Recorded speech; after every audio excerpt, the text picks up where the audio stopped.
마태복음 15장 29절로 39절 말씀입니다. 찾으셨으면 합독하시겠습니다. 예수께서 거기서 떠나사 갈릴리 호수가에 이르러 산에 올라가 거기 앉으시니 큰 무리가 다리 저는 사람과 장애인과 맹인과 말 못하는 사람과 기타 여럿을 데리고 와서 예수의 발 앞에 앉힘에 고쳐주시니 말 못하는 사람이 말하고 장애인이 운전하게 되고 다리 저는 사람이 걸으며 맹인이 보는 것을 우리가 보고 놀랍게 여겨 이스라엘 하나님께 영광을 돌리라. 예수께서 제자들을 불러 이르시되 내가 무리를 불쌍히 여기노라. 그들이 나와 함께 있은지 이미 사흘에 먹을 것이 없도다. 길에서 비진할까 하여 굶겨 부르지 아니하노라. 제자들이 이르되 광야에 있어 우리가 어디서 이르는가 배부를 만큼 떡을 먹으리까. 예수께서 이르시되 너희에게 떡이 몇 개나 이르되 7개와 작은 생선 2마리가 있나이다. 오늘 예수께서 우리에게 명하사 땅에 앉게 하시고 떡 7개와 그 생선을 가지사 축사하시고 떼어 제자들에게 주시니 제자들이 우리에게 주매 다 배불리 먹고 남은 조각을 7개의 자리에 빼었으며 먹은 자는 여자와 어린이 외에 4,000명이었더라. 예수께서 우리를 흩어 보내시고 배에 오르사 마가단 지역으로 가시니라. 본문은 예수님께서 큰 무리가 데리고 온 병자들을 사흘 동안 고치시고 또 주인 그들에게 제자들이 가지고 있던 떡 7개와 작은 생선 2마리를 가지사 축사하시고 떼어주시니 다 배불리 먹고 남은 조각을 7 광주리에 차게 그둔 표적 기록입니다. 이 사건은 오병이어 표적과 언뜻 보면 매우 닮아 보입니다. 그렇지만 오병이어 표적을 행하신 곳은 같은 갈릴리 호수 주변이지만 누가복음 9장 10절에 보면 벳세다라는 고을이었고, 그러니까 당시 헤롯이 통치하던 지역에 있는 지역이었고, 본문의 표적을 행하신 곳은 마가복음 7장 31절로 8장 10절에 따르면 데가볼리 인근 이방의 갈릴리 호숫가였습니다. 이 시간은 이방의 갈릴리 호숫가에서의 표적이라는 제목으로 본문을 상고하고자 합니다. 29절입니다. 예수께서 거기서 떠나사 갈릴리 호숫가에 이르러 산에 올라가 거기 앉으시니, 본문에는 짧게 거기서 떠나사라고 표현하였지만 병행 구절인 마가복음 7장 31절에 따르면 예수님께서 두로에서, 이방 땅입니다. 이스라엘 북쪽에 있는, 지금 레바논 지역에 있는 두로에서 나와서 그 북쪽에 있는 시돈으로 가신 다음 갈릴리 호수 남동쪽에 위치한 데가볼리를 통과하셔서 갈릴리 호수에 이르렀습니다. 두로에서 시돈 그리고 데가볼리를 거쳐 갈릴리 호수가에 이르려면 거리가 50 내지 60km에 이릅니다. 우리가 보통 성인들이 짐을 종치고 상에 가는 걸음을 생각한다면 보통 심리 거리니까 4km를 1시간 이동하는 거리로 잡습니다.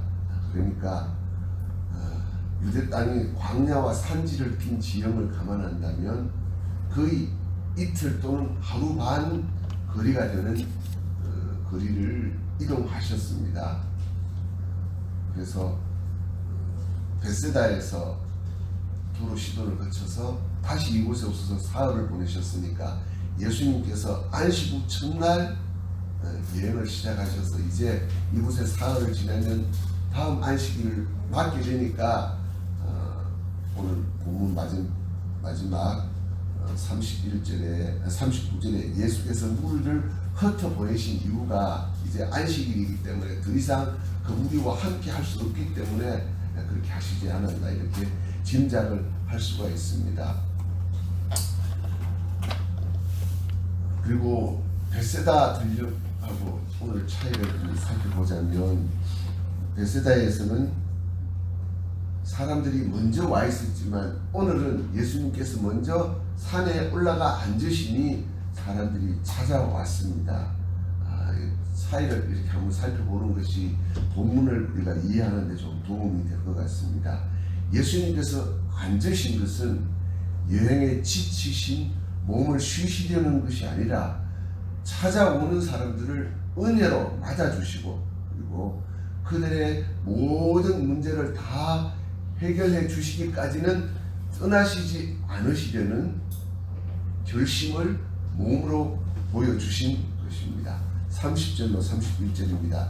큰 무리가 다리 저는 사람과 장애인과 맹인과 말 못하는 사람과 기타 여럿을 데리고 와서 예수의 발 앞에 앉힘에 고쳐주시니 말 못하는 사람이 말하고 장애인이 온전하게 되고 다리 저는 사람이 걸으며 맹인이 보는 것을 무리가 보고 놀랍게 여겨 이스라엘의 하나님께 영광을 돌리니라.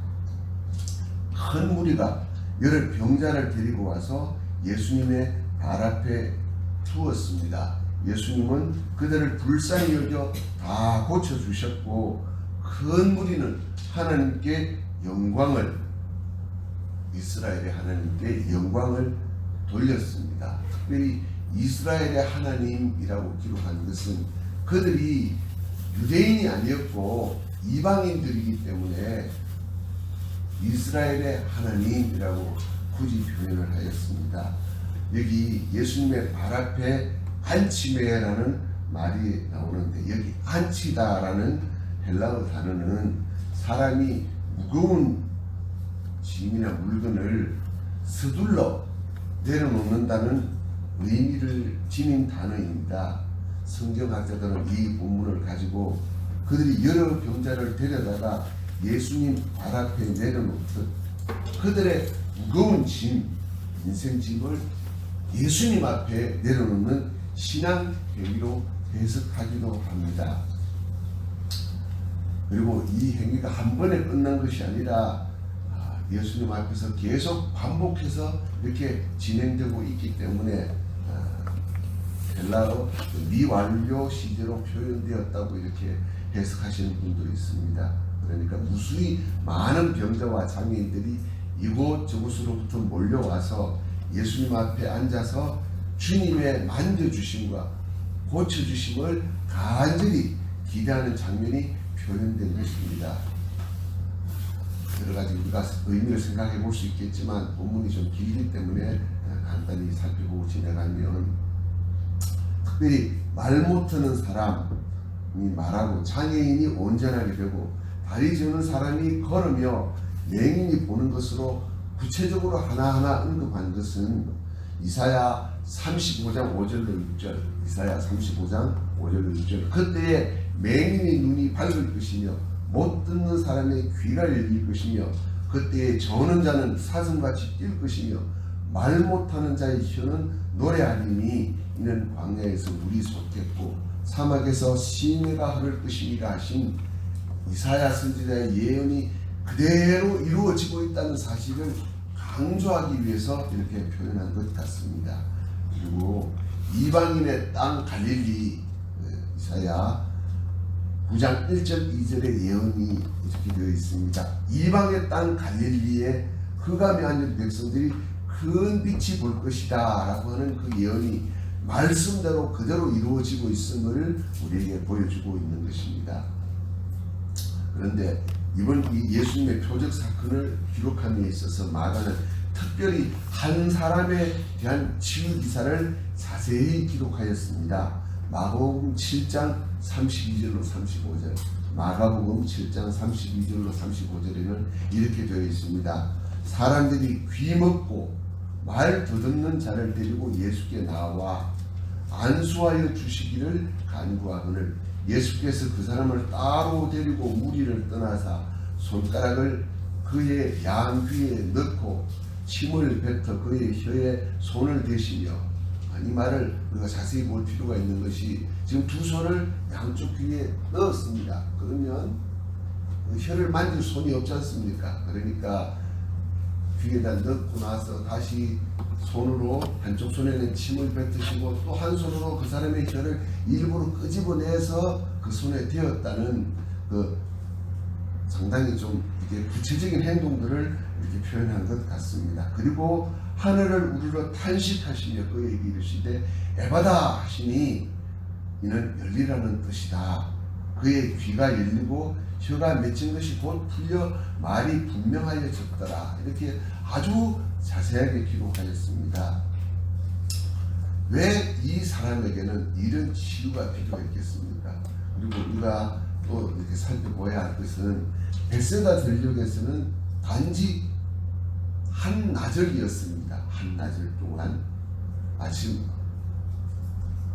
9시에 시작했던 오후 4시쯤 한나절 동안에 5,000명을 병도 고쳐주시고 가르쳐 주셨습니다. 그들은 유대인이기 때문에 잘못 알고 있는 하나님의 말씀에 대한 이해를 바로잡기 위한 가르침이 중심이었고 병을 고치는 것은 부차적인 것이었는데 한나절에 끝났는데 이곳에서는 인원도 4,000명으로 더 적습니다.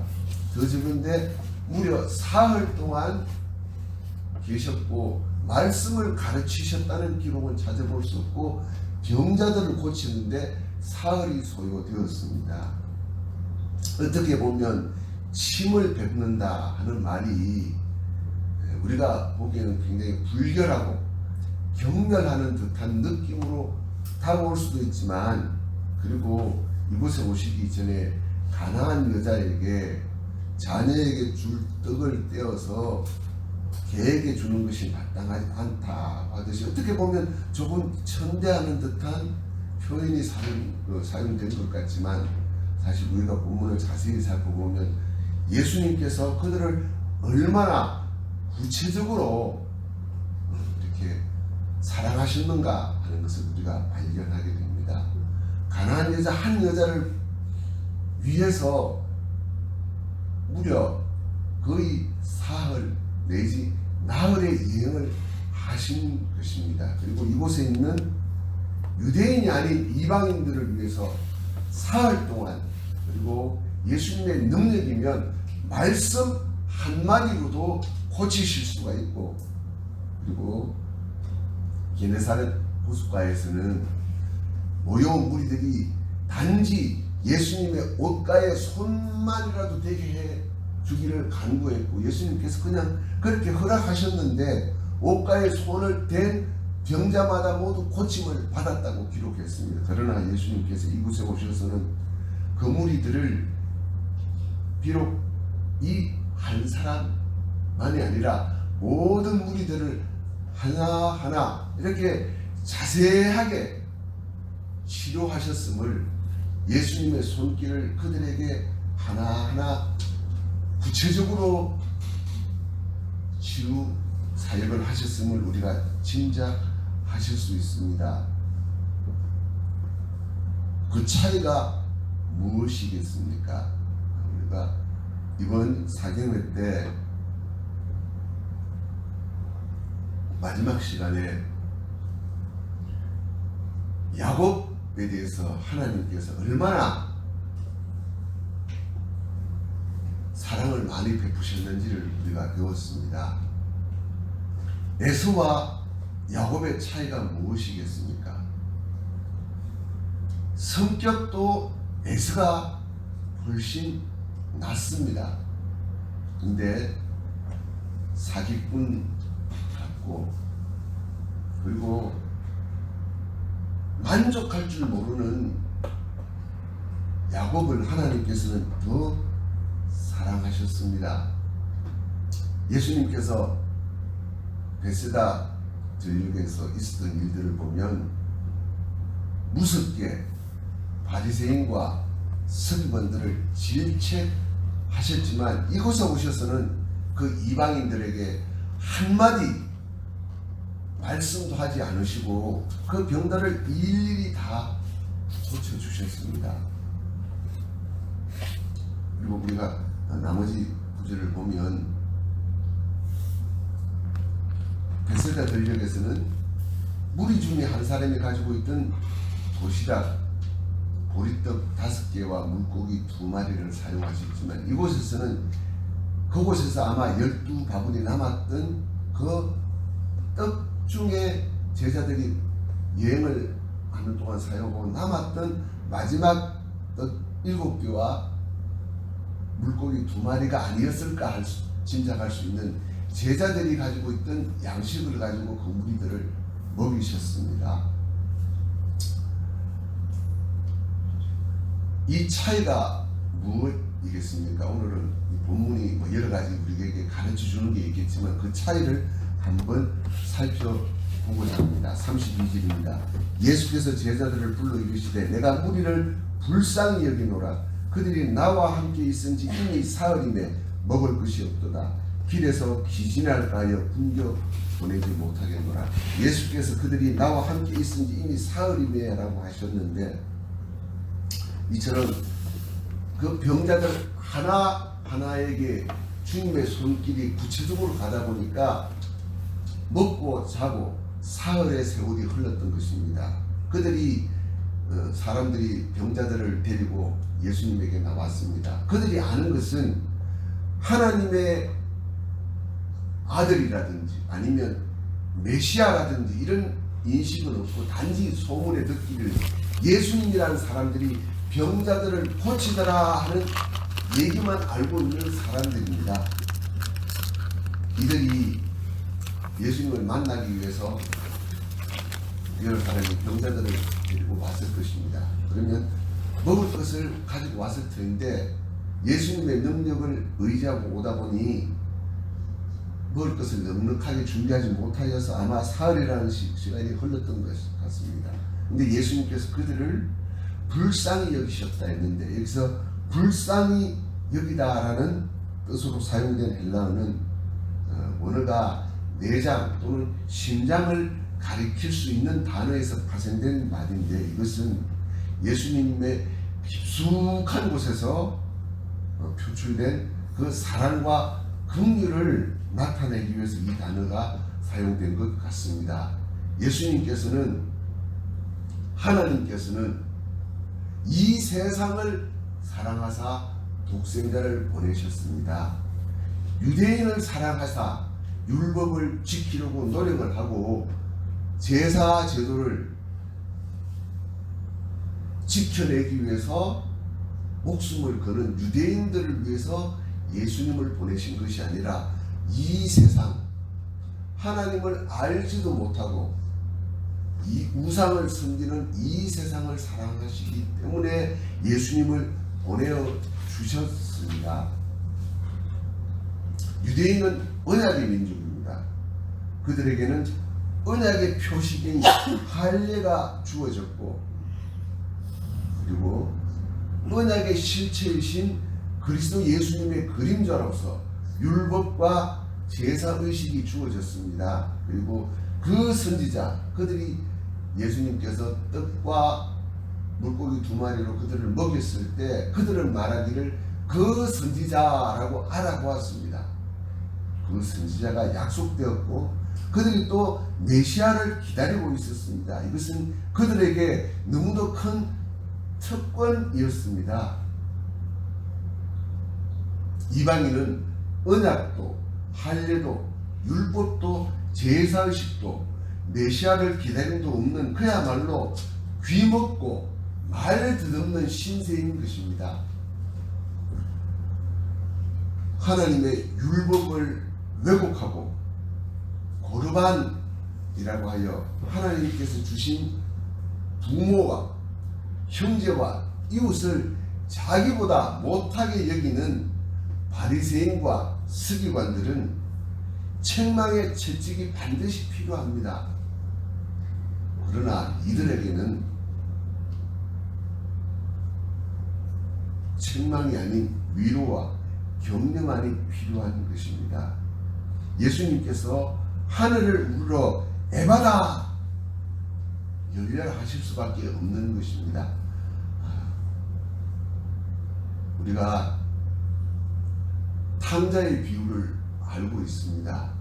유대인들은 맏아들입니다. 집을 나가지 않았기 때문에 사실 아버지의 그늘 아래서 보호받고 살고 있지만 동생이 돌아왔을 때 아버지의 마음을 이해하지 못하는 형의 마음을 우리가 읽습니다. 아버지는 자기의 가산을 다 탕진하고 돌아온 아들에게 책망하시지 않고 씻기고 새 옷을 입히고 반지를 끼워주고 잔치를 벌입니다. 우리는 이 마음을 이해하여야만 합니다.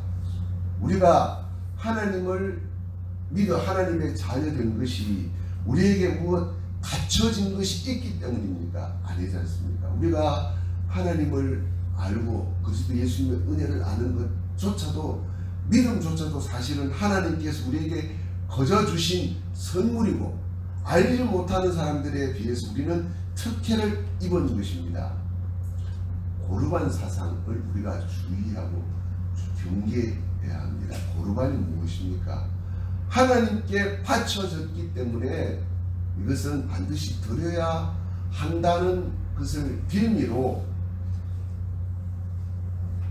형제를 돌아보고 부모를 공양하는 의무를 소홀하기 때문에 예수님께서 무섭게 질책하셨습니다. 우리가 예수님을 믿는다는 사실은 우리에게 주어진 특권인데, 저도 직장 생활할 때를 돌아보면 이 말씀 앞에 상당히 부끄러운 게 있습니다. 근무 시간 중인데 다들 좀 쉬고 있으니까 그 시간에 성경을 꺼내놓고 읽었습니다. 근데 사실 성경을 읽는 것이 잘못이다 하는 의미로 말씀을 드리는 것이 아니라, 사실 직장에서 내가 근무하는 시간은 급여를 받고 하는 시간이기 때문에 직장일에 충실하는 것이 마땅합니다.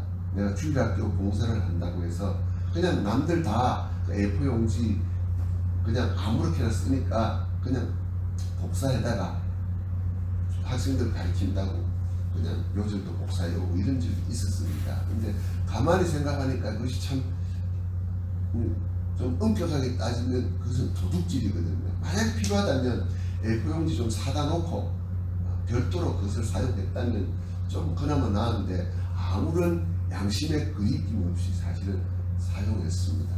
하나님 입장에서 보면 이게 고르반일 수 있다는 사실입니다.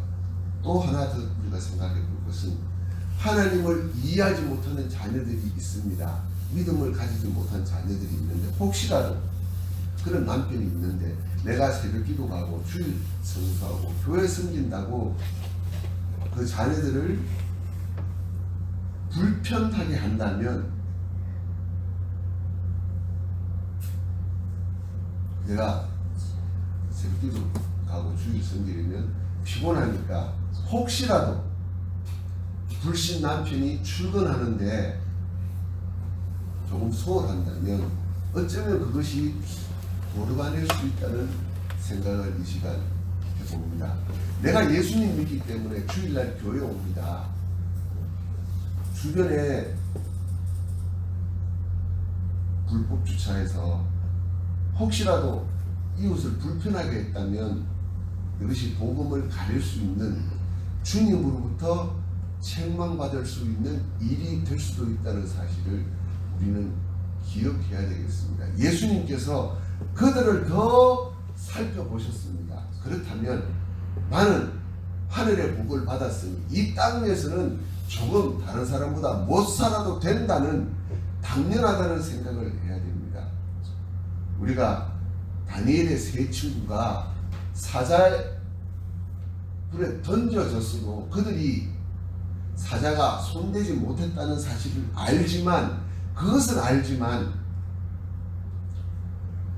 신앙을 지키기 위해서 사자밥이 된 순교자들을 우리가 기억하지 못한다면, 나도 당연히 사자굴에 던져지면 사자가 입을 벌리지 못하게 되어야 된다고 혹시라도 마음속에 그런 생각이 있다면 우리의 생각이 잘못이라는 것을 기억해야 하겠습니다. 시간이 많이 갔습니다. 그래서 한 가지만 살펴보려고 합니다. 그들을 먹이시고 남은 조각이 7 광주리였습니다. 베세다 전략에서 5,000명을 먹이고 5병교로 먹이고 남은 것은 12 바구니였습니다. 그런데 저는 이것을 좀 오해를 하고 있었습니다. 여기는 7, 거기는 12이니까 많은 것을 가지고 해도 더 적게 남았다라고 이해를 했는데 7 광주리입니다. 사실 이 광주리와 바구니의 차이가 있습니다. 베세다 전략에서 12 바구니 있을 때 그 바구니는 유대인들은 여행을 하다가 혹시라도 이방인의 불결한 음식에 접촉하지 않기 위해서 자기가 먹을 것을 작은 바구니에 담아서 여행을 했다고 합니다. 그런데 여기 나오는 광주리는 그게 아니고 이방인들이 흔히 사용하고 유대인들도 사용하는 큰 광주리입니다. 그래서 사도 바울이, 제자들이 사도 바울을 성벽에서 달아내렸던 사람이 들어갈 만한 크기의 광주리도 있는 아주 크기가 큰 광주리입니다. 그러니까 12 바구니에는 비교할 수도 없을 만큼 많은 양이 남았습니다. 그리고 베세다 전역에서는 그들의 필요를 따라 나누어졌고, 그들도 이제 곧 가서 마을에 들어가서 숙소를 마련하고 또 먹을 것을 준비할 자세가 되어 있습니다. 이 사람들은 예루살렘으로 유월절을 지키기 위해서 먼 여행을 계획했기 때문에 사실 그 시간 먹는 음식에 별 기대를 하지 않고 그냥 요기만 채웠을 것입니다. 그러나 이곳에서는 예수님께서 특별히 말씀하시기를 배불리 먹이시고 남은 것이 7 광주리, 바구니가 아닌 광주리에 찰 만큼 거두었습니다. 예수님께서 이들을 얼마나 더 알뜰하고 충분하게 다스리셨는지를 우리가 기억해야 합니다. 예수님께서는 왜 이방인들을 이렇게 다루시는 것을 제자들에게 보여주셨겠습니까? 왜 제자들을 이끄시고 그 먼 길을 여행해서 한 여인을 만나러 가셨겠습니까? 예수님께서 제자들에게 내리신 부탁이 무엇이었습니까? 너희는 온 천하에 다니며 만민에게 복음을 전파하라고 말씀하셨습니다. 예루살렘과 온 유대와 사마리아와 땅끝까지 이르러 내 증인이 될 것이다 하셨습니다. 오늘 이 말씀을 통해서 우리가 기억해야 할 것은 예수님께서 더 이방인들을 위해서 더 많은 긍휼을 베푸셨고 더 세밀하게 살피셨다는 사실입니다. 우리는 하나님의 자녀라고, 하나님의 말씀을 받았다고 우리 자신을 믿음의 자녀라고 생각한다면 마땅히 예수님의 마음을 가져야 할 것입니다. 우리가 우리의 믿음의 자녀들이 이 땅 위에서 남들보다 높은 자리에 올라가야 한다고 생각한다면 예수님의 마음이 아닌 것입니다. 오늘 한국 교회가 그리고 유럽의 교회들이 근본적으로 잘못되었던 것이 바로 여기 있습니다. 기독교라는 이름을 가지고 식민지를 수탈했던 역사를 우리가 기억해야 합니다. 무슬림들이 기독교인들을 미워하는 이후에는 십자군 전쟁 때 무슬림들을 무참히 학살했던 기독교의 역사가 있다는 사실을 우리가 기억해야 합니다. 그들을 잔인하다고 말하기에는 사실 우리 기독교의 역사가 너무나 추악하고 더럽습니다. 사실 그들의 자비심보다 우리의 자비심이 훨씬 더 인색합니다. 그들은 자녀들을 많이 둡니다. 왜? 그들의 경에 그렇게 되어 있기 때문입니다. 그러나 우리는 하나님의 말씀이 생육하고 번성하라 하지만 우리 자녀가 이 땅 위에서 조금 가난하게 살고 못 먹고 살 것에 두려워서 자녀를 낳지 못하는데도 그냥 그것을 수수방관하고 있는 우리 자신을 보고 우리는 우리가 물질의 노예라는 사실을 기억해야 합니다. 하나님의 은혜도 가지고 이 땅 위에 있는 것도 가지려고 하는 에서와 같은, 에서처럼 장자의 명분이 무엇과도 바꿀 수 없는 복이라는 사실을 모르는, 어쩌면 우리가 에서 같은 사람이라는 사실을 기억해야 하겠습니다. 말씀 마치겠습니다. 기도하시겠습니다. 아버지 하나님, 하나님으로부터 구원의 은혜를 받았음에도 이 땅 위의 것들에 연연하며 살았던 우리 자신을 깨닫게 하시고, 나는 하나님의 복을 받았으니 이 땅 위의 것은 과감하게 내려놓을 수 있는 자리에 이룰 수 있도록 우리를 인도하여 주옵소서. 예수님의 이름으로 기도합니다. 네.